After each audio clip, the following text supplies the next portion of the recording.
Ал енді сіздің үлкен келініңізден бастасақ, Ақмарал ханым, Тания ханым, ажыныңыз құтты болсын. Менің сізге бірінші сұрағым, жалпы абысын, ажын деп жатамыз.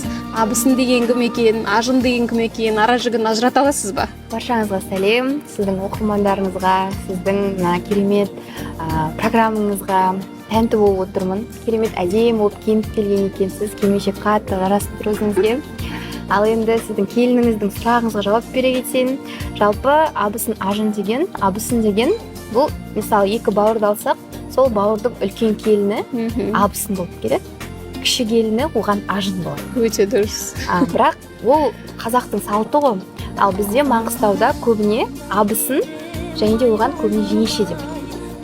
Сол себепті кейде біздің оқырмандарымыздың арасынан сондай бір түсініспеушіліктер болып жатады. Неге сенбей жаңағыдай саған жеңеше деп жатады, сен неге келін деп жатасың оған депті. Соны бір түсіндіре кетейін дегенім ғой, маңғыстауша солай.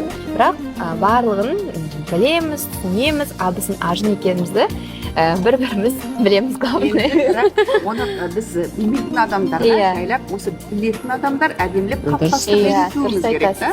Өте дұрыс. Көп біздің жас келіндер, қазақ келіндері ол нәрсенің ара жігін ажырата алмай жатады. Сіздің осы сұраққа дөп түсіп жауап бергеніңіз өте қатты қуантып отыр. Енді мына сіз 5 жыл бойы тәжірибелі келін деп жатыр ғой. Бастапқы келіндік өміріңізді еске түсіре кетейікші.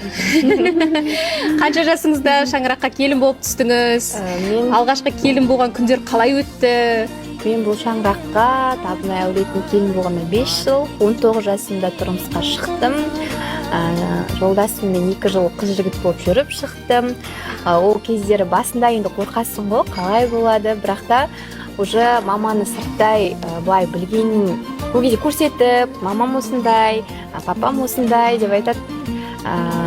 Барлығы уже маманың түріне қарасаңыз көрініп тұрады қандай адам екені. Ақ жарқын, көрген кезде мінезі маған білмеймін, өзіме солай мейірімді, ақкөңіл, балапаным деп ең бірінші мама. Сен мені көрген кезде кішкентай болдым мен. Сол кезде бірінші айтқан кезде сол мама балапан сияқтысың, саған балапан деп ат қоямын деп сол кезден ат қойған. Ең бірінші келін болып түскен кезде енді кішкентай болдым. Бірақ ата-ананың сіңірген тәрбиесін ала отыра, енемнің тәрбиесін қоса отыра, қазір мен осылай 5 жылдық стажы бар келін болып отырмын алдарыңызда. Ең бірінші мамаға рахмет айтамын. Енді қазір Сымбаттың шаңыраққа жаңадан түсіп жатыр келін болып. Жағдайын өте қатты түсінетін шығарсыз. Жағдайын түсінемін. Бастапқы уақыттарда. Бастапқы уақытта қиын болады, бірақ біздің отбасы ондай қатты ұстамайды. Келін барлығын жасау керек деген бізде міндет жоқ. Келін қызындай қарайды.